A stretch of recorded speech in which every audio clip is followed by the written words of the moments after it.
Une chose essentielle dans la vie, c'est de savoir séparer le vrai du faux. Alors, je voudrais d'abord dire que le mot faux en français a deux sens complètement différents. Je l'ai déjà parlé, je reviens là-dessus. Quelque chose, par exemple, peut être vrai, mais c'est un faux. Par exemple, on pourrait par exemple dire qu'une copie de Rembrandt, elle est vraie, quelque part. Parce qu'elle représente bien une œuvre de Rembrandt. C'est un faux parce que ce n'est pas de c'est une copie et ce n'est pas l'original. Tout en se présentant comme étant l'original, plus ou moins. Alors, inversement, il peut y avoir,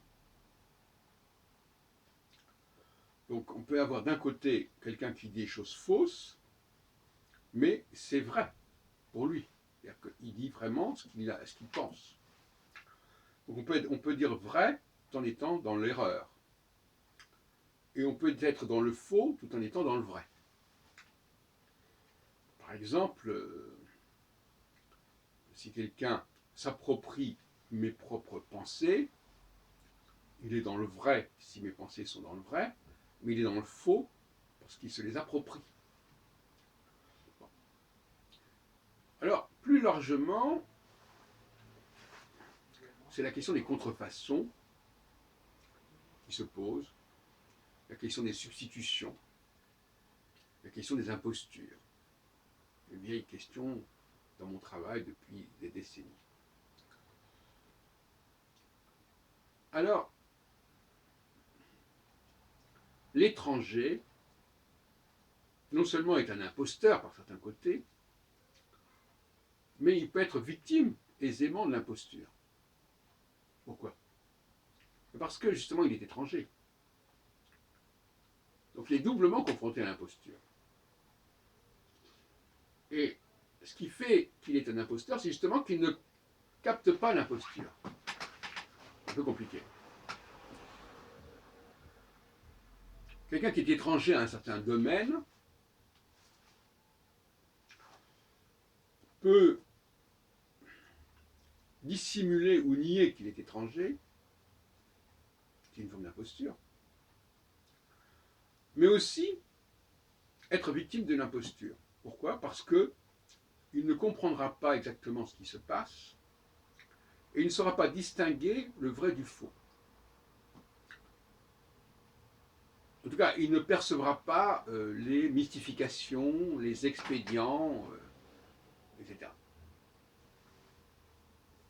C'est normal.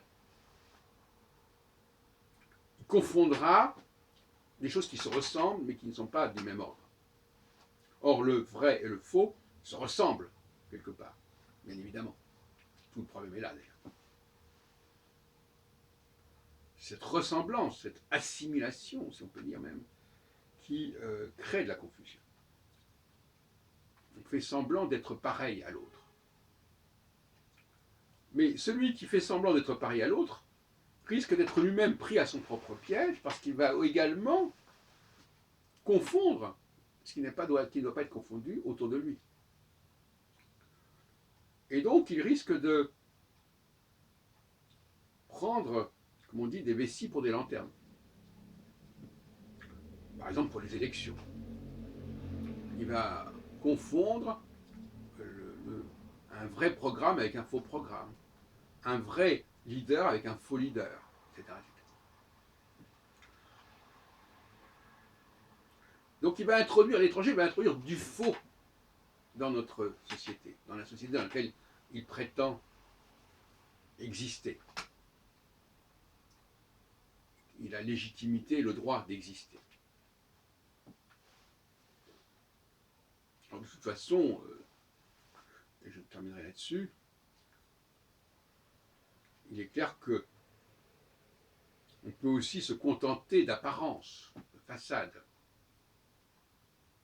Le fait de parler une langue ne veut pas dire qu'on appartient à la culture, que tous les gens qui parlent cette langue appartiennent à la même culture. au même parti politique. Le fait de vivre dans un même pays ne veut pas dire qu'on a les mêmes pensées. Donc le fait de se contenter d'une apparence, il parle cette langue où il est citoyen de ce pays, donc il est comme tous les autres, c'est une fabulation, une mystification.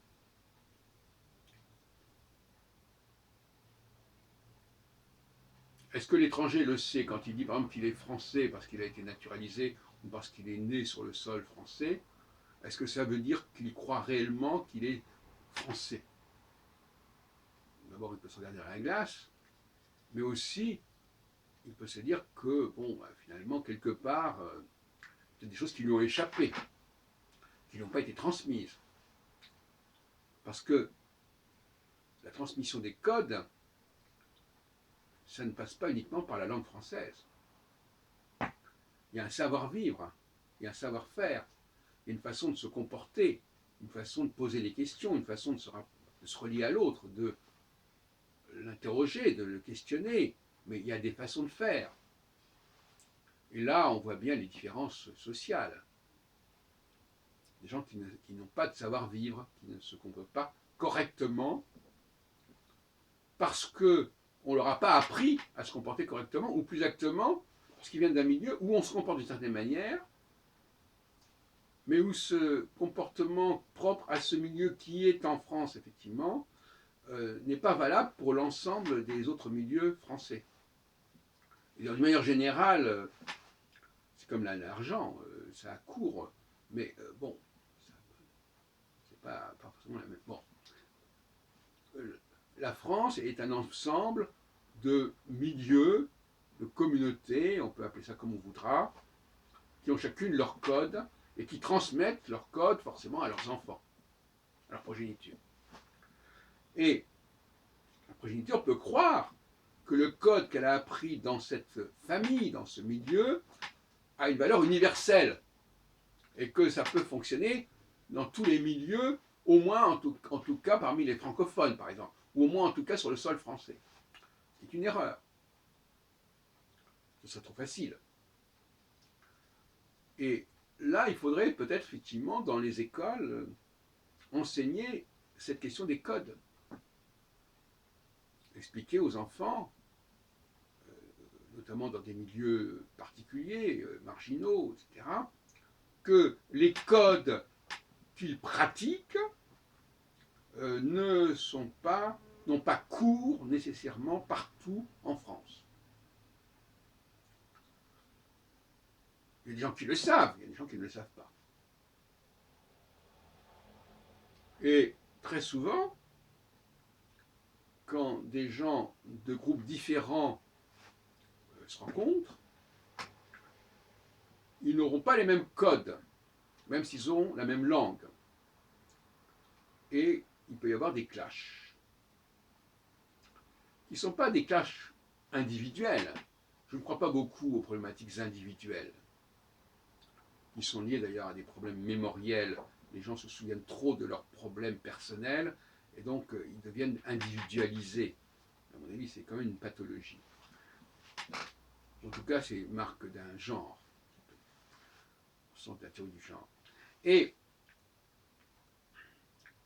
effectivement, quand il y a un clash, c'est un clash entre des codes différents qui ont été appris dans des milieux différents, dans des groupes différents. Ce ne sont jamais des affaires purement personnelles, purement individuelles. Le problème, c'est que il y a des gens qui, par leur métissage, par leurs origines diverses, ne savent plus très bien qui ils sont, d'où ils viennent, qu'est-ce qui les a marqués. Et ils ont des codes, ils ont reçu des codes, mais en même temps, ils s'aperçoivent que ces codes ne marchent pas bien, là où ils veulent entrer. Ils se disent, mais comment ça se fait? Ça ne marche pas, ça ne fonctionne pas. Ça a des effets négatifs. Là, ils sont mal à l'aise, ils sont mal, comme on dit, parce que, comme clé qui ne marche pas, qui n'ouvre pas la porte.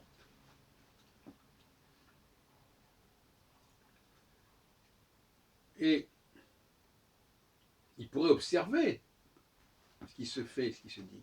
Mais comme on dit en ethnométhodologie, avec Garfinkel, ou en éthologie, il y a des non-dits, il y a des allant de soi.